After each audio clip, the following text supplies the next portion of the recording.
Hello and welcome back. Steel Pinnings here once again, and today I have for you another edition of January Locks. And well, I want to talk all about it, so let's just dive right in. Um, First and foremost are these beautiful, beautiful, shiny brass Scorpion mortise cylinders, and these are Scorpion, and these Scorpion lock manufacturing. These are made with the laser cut sliders. It's got 5 sliders that float freely, and all of the drivers are like gin bottle spools, and beautiful, beautiful locks. And they were I have 2 of these. I actually have 3, one without a key, but it's bitted the same. And I have the original boxes for them, and I have the original box for the company that took them over is called Marks, and they made the CX5, which is really the same lock, the same premise. It's identical, except it's now Marks. I think they should have kept the original name Scorpion, but they went with a family name. Well, I can't blame them for that either. Next to it here, you can tell by the key what it is. Anybody who's seen locks. This is a mortise cylinder bi-lock, and it has 2 sidebars, one on each side, controlled by 6 key pins that need to be lifted to a certain height to allow a pin to drive into it. Nonetheless, moving on from there, of course that is a beautiful, beautiful lock, but I have a lot to go through here. Now we go down here, and these are some really, really cool cabinet or door style locks that mount on flush, but these are abloys. Let me get it to focus. These are beautiful little baby abloys, and they are quite nasty bitted too. And if anybody's picked these cheapo little 4-bitted things, you know the difference between that and this. If you ever give it a try once, the tool for it typically doesn't even fit down these curved keyways. I have a couple of these. Cool to add to my cam lock collection. Now I'm going to pull back on the camera and move up to this gorgeous old Sargent Greenleaf 8077 combination lock. Beautiful lock. It's got a patina on it and everything. This was a steal off of eBay. A buddy of mine turned me on to them, going for a good price, and I happened to get this one with the original box and combination and all. So I didn't even have to try and decode it, even though I've tried, but it's really fine. You have to have a feel in your fingers for that, for sure. Down here in this shiny, shiny thing here is a beautiful anchor loss, and it has a well-bitted disc detainer lock, almost as good as that abloy one right there, and works the lock beautifully. It has anchor loss on the key, as well as the padlock itself. Anchor loss makes a lot of different style locks. This is their disc detainer one. One of the other big ones they do is form fit locks for even oval cylinders, Euro cylinders, kick cylinders, all the way down. And this just happens to be their little one, Marine version 810-1. Anyhow, moving on from there, we have this one here, which is a really cool stylized lock. It's to fit in a chamber, and you do that, and then it'll pull out. Allows these allows these ball bearings to be retracted, and then the lock can be pulled out, opening the interlock in the back. But it is a Kaba, and it's the Aurora. And it's kind of got the intimidating little key. It's got 3 surfaces. You got this side here, the top, and this side here on top. So 3 surfaces, but if you look down there, they are quite staggered. You can kind of tell. And then it's even got one on the lower side. And that's because I realized this whenever I saw a fellow picker pick his and then gut it and realized that it was short about 3 pins on each side. So it worked out to being maybe a 5-pin lock, and I took this one apart and it was as well.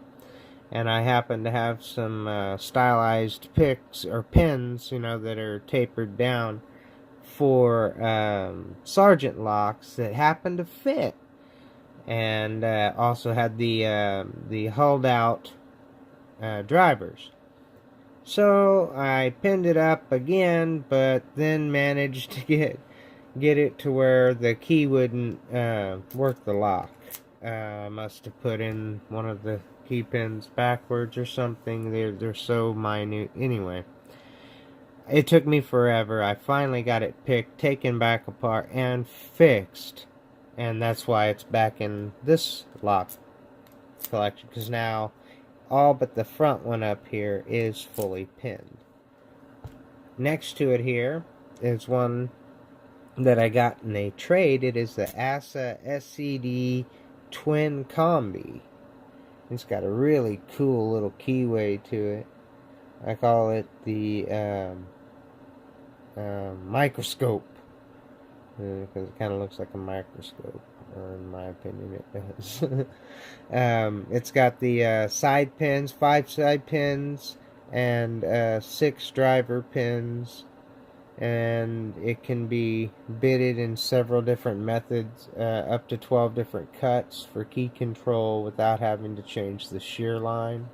So the driver pins have 2 little wings on them to keep them from turning, or the key pins, I'm sorry, to keep them from turning, so that it'll fit on whichever stylized cut you have. Beautiful, beautiful lock. And then over here, I have these really, really cool magnet locks. And this one is a 90s model. It's called a Ginny. And let's look at it first, right? Locks down. It's supposed to be waterproof. And then you put it on a locker, and somebody's going to see it. And if they don't know about it, they're going to be like, what the heck? This thing... There's not even a keyhole. And the keys look like this. They have Ginny on them. And they fit right onto the side. And you hold it there. And you can unlock the lock. Without it, it will not unlock. Put it on there. And it will. And this one here is a new old stock Global Men TM on the front. And this has a little bit larger key as well. It has, of course, Global Men TM on it. It has a V cut in the top. And I've checked it.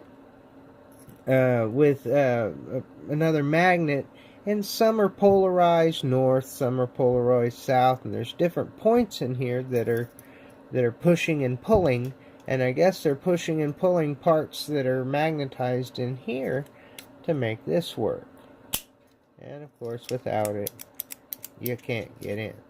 So that works great for a little locker lock that people can't pick because they don't know what the heck to do. And it's a great little talking point as well. So I picked up a couple of these. I think they were 12 bucks for 2 of them, so $6 a piece. Couldn't pass that up for my kid to take to school and put on his gym locker. So that's where the other one's at.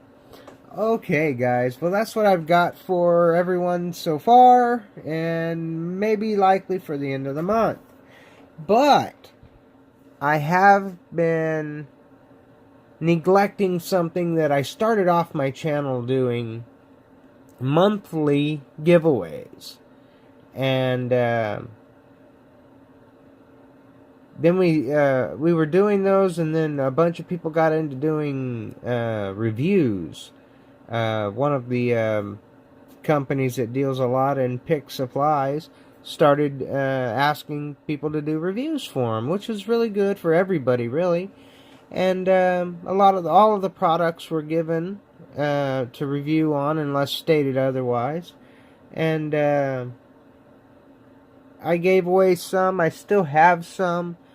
I gave away some pro mode on my channel. I gave away some privately to other pickers and whatnot.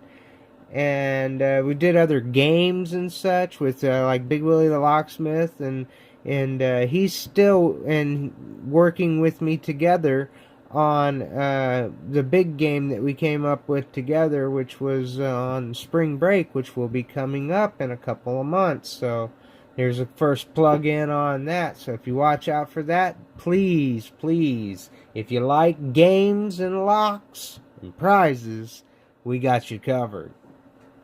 Alright, moving on from there, I had neglected on doing monthly giveaways, and I don't know if I'm going to do it every month, but I have an abundance of stuff here that I'm going to do a future video on here coming up towards the end of the month. Give it a couple of days for the people who watch the videos most avidly, and we'll do a quick drawing on it, throw out a name, and give away some stuff.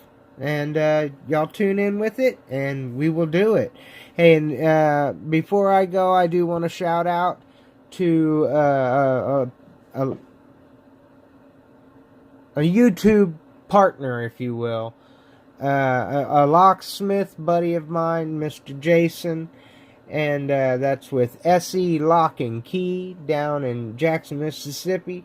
If y'all can give him a check out and look at his channel. If you're not subscribed to him, give him a subscription. All of us are getting hit with these new dadgum programming rules and regulations for monetization, and it really stinks for people who are just under that threshold but are 10 times above the other threshold.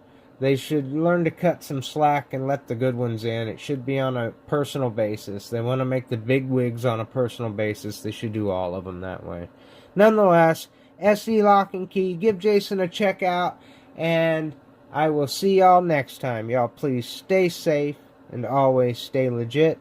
If you like this video and like what I do here, hit that like button, and if you're new to the channel, hit that subscribe button. And as always, until we meet again, peace.